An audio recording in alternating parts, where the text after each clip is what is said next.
खबर देंगे, हुकूमत ने हाई ऑक्टेन पेट्रोल की कीमत में 200 रुपए बढ़ा दिए हैं। 334 रुपए लीटर में मिलने वाला हाई ऑक्टेन पेट्रोल अब 534 रुपए लीटर मिलेगा। वजीर आजम शहबाज शरीफ की जेर सदारत इजलास में अहम फैसला कर लिया गया है। हाई ऑक्टेन फ्यूल पर मौजूदा लेवी 100 रुपए फी लीटर से बढ़ाकर 300 रुपए लीटर कर दी गई।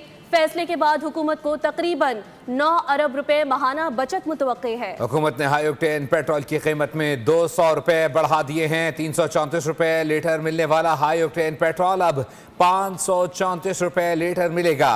वजीर आजम शहबाज शरीफ की ज़ेर सदारत इजलास में अहम फैसला कर लिया गया है। हाई ऑक्टेन फ्यूल पर मौजूदा लेवी 100 रुपए फी लीटर से बढ़ाकर 300 रुपए फी लीटर कर दी गई है। फैसले के बाद हुकूमत को तकरीबन 9 अरब रुपए माहाना बचत मुतवक्के है। हुकूमत ने हाई ऑक्टेन पेट्रोल की कीमत में 200 रुपए बढ़ा दिए हैं।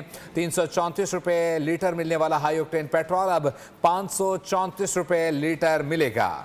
नाजरीन को आगाह कर रहे हैं, हुकूमत ने हाई ऑक्टेन पेट्रोल की कीमत में 200 रुपए बढ़ा दिए। 334 रुपए लीटर मिलने वाला हाई ऑक्टेन पेट्रोल अब 534 रुपए लीटर मिलेगा। वजीर आजम शहबाज शरीफ की ज़ेर सदारत इजलास में अहम फैसला कर लिया गया। हाई ऑक्टेन फ्यूल पर मौजूदा लेवी 100 रुपए फी लीटर से बढ़ाकर 3 रुपए फी लीटर कर दी गई है।